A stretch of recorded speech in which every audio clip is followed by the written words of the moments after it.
सारी दुनिया आज कोरोना वायरस की सेकंड वेव का सामना कर रही है। देश और दुनिया में कोरोना केसेस लगातार तेजी से बढ़ते जा रहे हैं। जहां एक तरफ तेजी से कोरोना भारत में फिर से अपने पैर पसार रहा है और देश की इकोनॉमी लगातार गिरती जा रही है, वहीं दूसरी तरफ देश के कई बड़े स्टेट्स में दोबारा लॉकडाउन लगाया जा रहा है। तेजी से बढ़ते डेथ रेट्स की वजह से शमशानों में लाशों को जलाने के लिए लंबी लंबी लाइनें लगाई जा रही हैं और नंबर लगाए जा रहे हैं।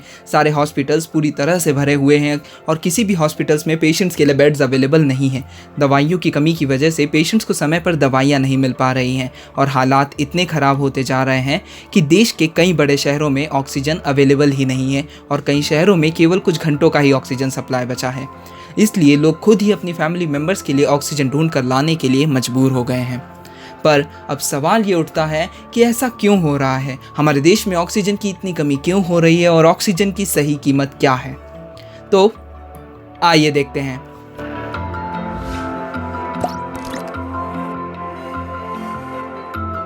एक आम इंसान 1 मिनट में 7 से 8 लीटर एयर कंज्यूम करता है और एक दिन में 11,000 लीटर एयर कंज्यूम करता है, जिसमें से 550 लीटर प्योर ऑक्सीजन होती है और बाकी एटमॉस्फेयर में प्रेजेंट अन्य दूसरी गैसेस होती हैं।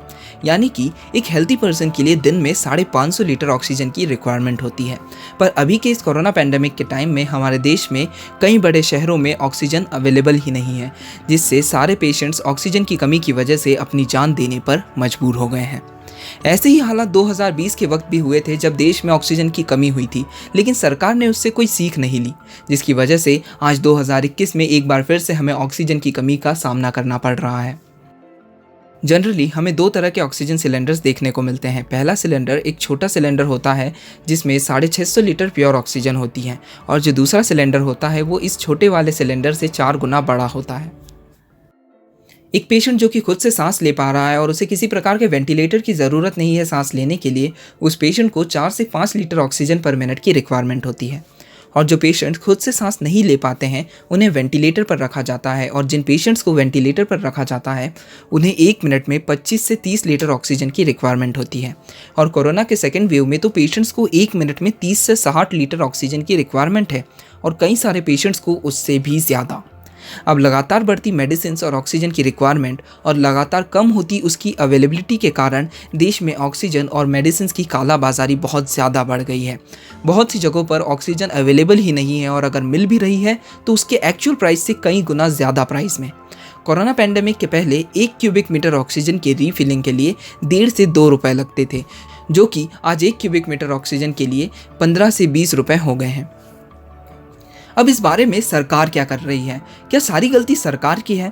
तो इस बारे में सरकार ने कुछ प्राइवेट कंपनीज को कॉन्ट्रैक्ट दिया था जिन्हें कोविड पेशेंट्स के लिए अनइंटरप्टेड ऑक्सीजन सप्लाई प्रोवाइड करने का काम दिया गया था।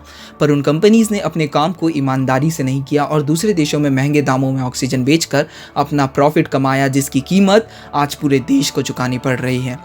आज देश के हालात इतने ख़राब होते जा रहे हैं कि देश में एक बार फिर से टोटल लॉकडाउन लगाने का अंदेशा लगाया जा रहा है और देश की ऑक्सीजन की कमी को पूरा करने के लिए विदेशों से 50,000 मैट्रिक टन ऑक्सीजन को भारत में इंपोर्ट किया जा रहा है।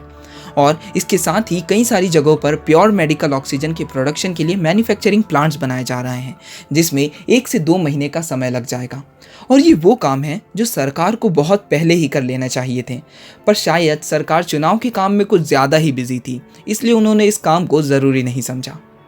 और देश में कई जगहों पर ऑक्सीजन के प्रॉपर मैनेजमेंट के लिए और उसे रखने के लिए सिलेंडर्स की फैसिलिटी ही अवेलेबल नहीं है। पर इस मुश्किल की घड़ी में भी देश के कई लोग एक दूसरे की मदद के लिए आगे आ रहे हैं। देश की सारी फैक्ट्रीज में ऑक्सीजन की प्रोडक्शन का काम शुरू हो गया है और गवर्नमेंट ने ऑक्सीजन के ट्रांसपोर्टेशन के लिए ग्रीन कॉरिडोर्स बनाए हैं, जिससे कि ऑक्सीजन बिना किसी देरी के समय पर और जल्दी सभी जगह पहुंचाई जा सके। और इसके साथ ही रिलायंस ग्रुप के CEO मुकेश अंबानी ने पूरे देश में फ्री ऑक्सीजन सप्लाई प्रोवाइड करने के लिए स्टेटमेंट भी दिया है और कहा है कि अभी रिलायंस एक दिन में 700 टन ऑक्सीजन प्रोड्यूस कर रहा है और बहुत ही जल्द रिलायंस एक दिन में 1000 टन ऑक्सीजन प्रोड्यूस करेगा और आम जनता तक पहुंचाएगा। दोस्तों, आप लोगों को ये वीडियो कैसा लगा हमें कमेंट करके ज़रूर बताएं और अगर आप लोगों को ये वीडियो इन्फॉर्मेटिव लगा हो और पसंद आया हो तो इसे लाइक कीजिए और अपने दोस्तों के साथ शेयर भी कीजिए ताकि वो भी इस बारे में जान सकें। और अगर आप लोग और भी ऐसी इन्फॉर्मेटिव वीडियोस देखना चाहते हैं तो हमारे चैनल को सब्सक्राइब कीजिए और बेल आइकन को प्रेस कीजिए, जिससे कि आपको हमारे आने वाले सारे वीडियोज़ की नोटिफिकेशंस मिलती रहे। Thank you for watching.